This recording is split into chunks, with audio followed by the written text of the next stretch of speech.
Senior कानूनदान महर इम्तियाज़ Ahmad साहमल advocate high court और मकामी सहाफ़ी आरिफ चौहान की डिवीजनल सदर साहिवाल प्रेस क्लब सैयद तमतरक मोहसन शाही से खुसूसी मुलाकात। महर इम्तियाज़ अहमद साहमल एडवोकेट हाई कोर्ट ने बाबाए सहाफ़त डिवीजनल सदर प्रेस क्लब सैयद तमतरक मोहसन शाही को तवील अरसा से मुनफरिद और ज़िम्मेदाराना सहाफ़ती खिदमत के एजाज़ में फूलों का गुलदस्ता और मिठाई पेश की।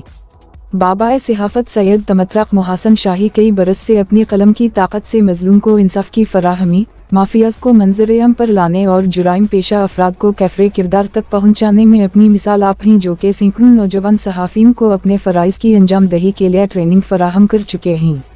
महर इम्तियाज़ साहमल एडवोकेट हाई कोर्ट ने सहाफ़ी बरादरी पर जोर दिया कि वो अपनी कलम की ताकत से डटकर अपनी खिदमत सर अंजाम दें। इन्होंने कहा कि सहाफ़ी बरादरी मुत्तहिद होकर फ़लस्तीन के मुसलमानों पर जुल्म व बर्बरियत की आवाज़ बने।